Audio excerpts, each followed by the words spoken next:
Deborah James has revealed her wish for her younger self and how she inspired her students, as shared in her posthumous book published on Thursday following her death earlier this summer.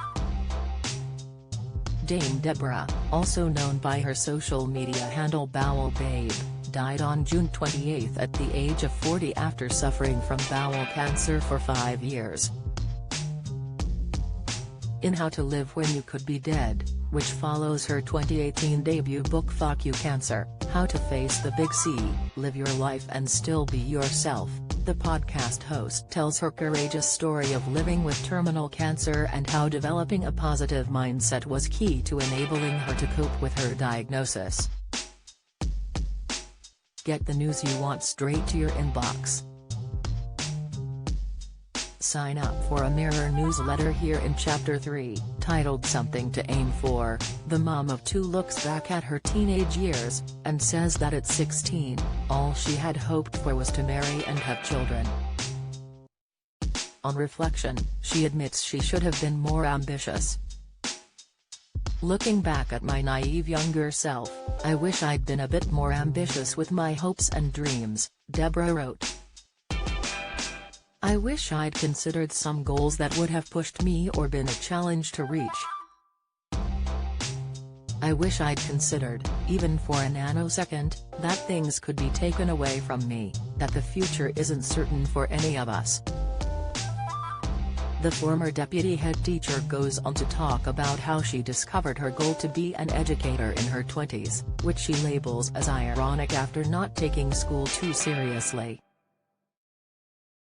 She added, the opportunity to shape the lives of my students, some of whom were still trying to find their way in life, as I was at their age, was a real privilege and something I threw myself into. I wanted to change the world, one pupil at a time. I wanted to prove to young people that they could reach for the stars. Earlier in the book, Deborah urges readers to value their time, which is something she also encouraged among her pupils.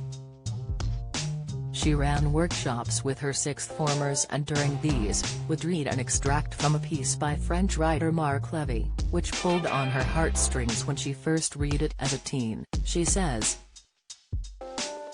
it asks the reader to imagine that they have a bank account that is credited with $86,400 every day, but every evening anything that isn't used is lost, only to be topped up again with the same amount the next morning, she explained. If you had such an account, you'd spend every dollar, wouldn't you? Levy goes on to explain that we do have such a bank account, but that every morning we receive 86,400 seconds, and the time that we don't use is lost forever. If you fail to use the day's deposits, the loss is yours. There is no going back. There is no drawing against the tomorrow. The point the piece is making is that we must make the most of the time we have every day because we can't get back those seconds, minutes or hours once they are gone. Deborah said she then asked her students to write down in a notebook what they were going to do with their time and how they could use it effectively. She admitted, I know I waste time, going down rabbit holes on social media, for example. I think we all do. So I wanted the students to recognize this and realize that valuing time and using it constructively is a challenge and something we have to actively consider.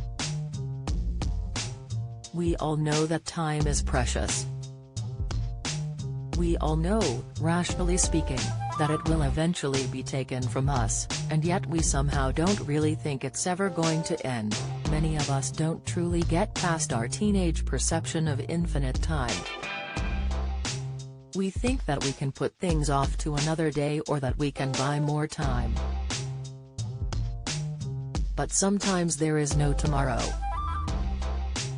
The book release follows Deborah's mom, Heather, being interviewed this week, where she revealed the campaigner told her that she didn't want to die.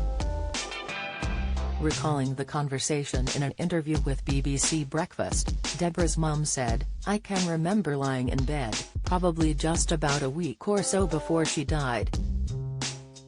And she was quite poorly that night and she went, "I do love you," and I went, "Yeah, I love you." And she said, "I have no regrets, you know." And I went, "That's brilliant, how many people can say that?" But, she did say, "I don't want to die," and that's the hardest, saddest part. During her hospice care at home, Deborah continued to raise awareness for bowel cancer and also began her Bowel Babe Fund during her end-of-life care, which has since raised more than £7.4 million for cancer charities. How to Live When You Could Be Dead is available to purchase now in most bookstores and online. You can buy it here.